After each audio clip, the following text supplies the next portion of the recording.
The sun hung high over the quiet suburban streets of Maplewood, Ohio, where David Samuel lived with his bright-eyed 10-year-old daughter, Sophia.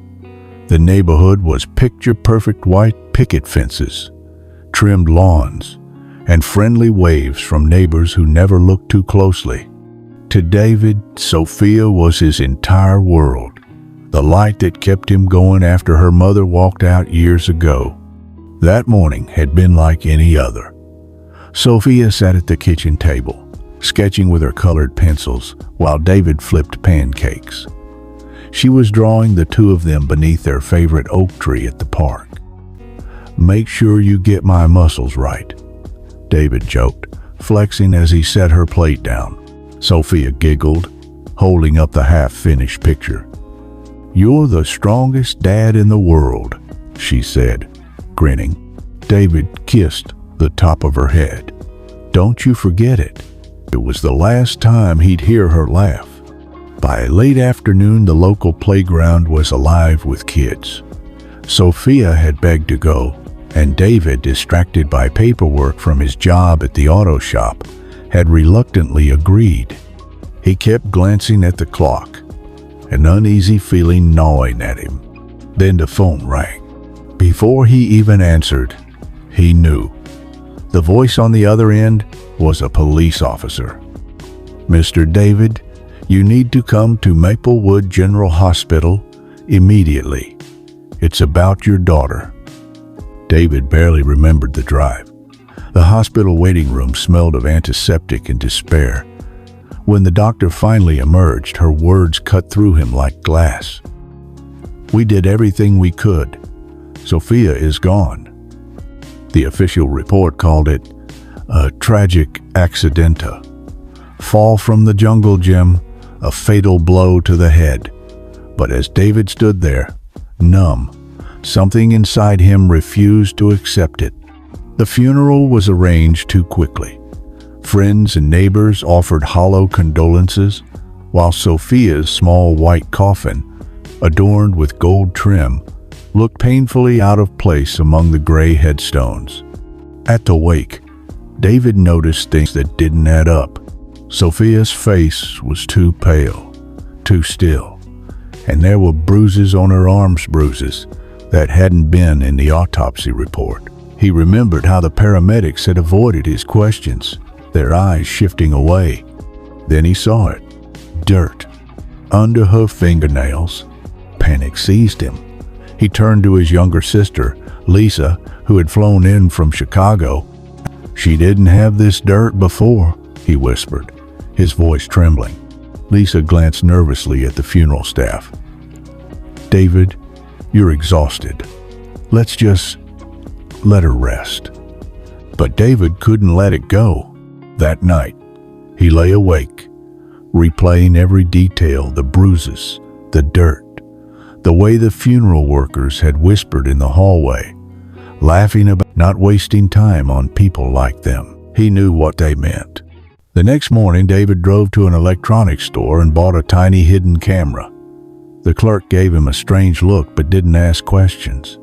Back home, he carefully pried open the coffin's lining and positioned the camera inside. It felt wrong, invasive, but he had to know the truth. When Lisa found out, she was horrified. "You put a camera in her coffin? David, you're spiraling." "What if I'm not?" he shot back. "What if something happened to her and no one cared because we're just another family they can ignore?"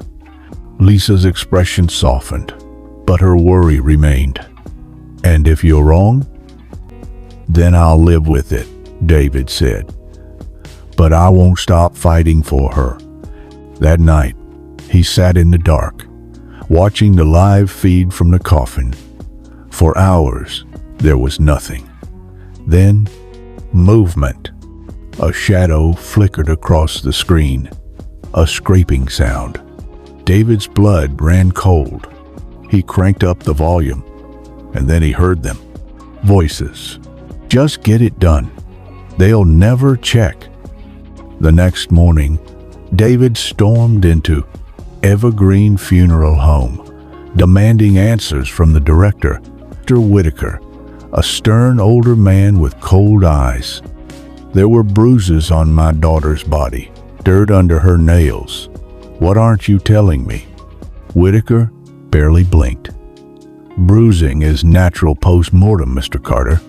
As for the dirt, residue gets trapped sometimes. That's not good enough. I understand your grief, Whitaker said dismissively, but if you're implying misconduct, I suggest you file a formal complaint. David left, his rage boiling. With Lisa's help, he took the footage to the police. The detective barely glanced at it. This proves nothing. The audio's unclear. Could be interference. You didn't even listen to all of it, David snapped.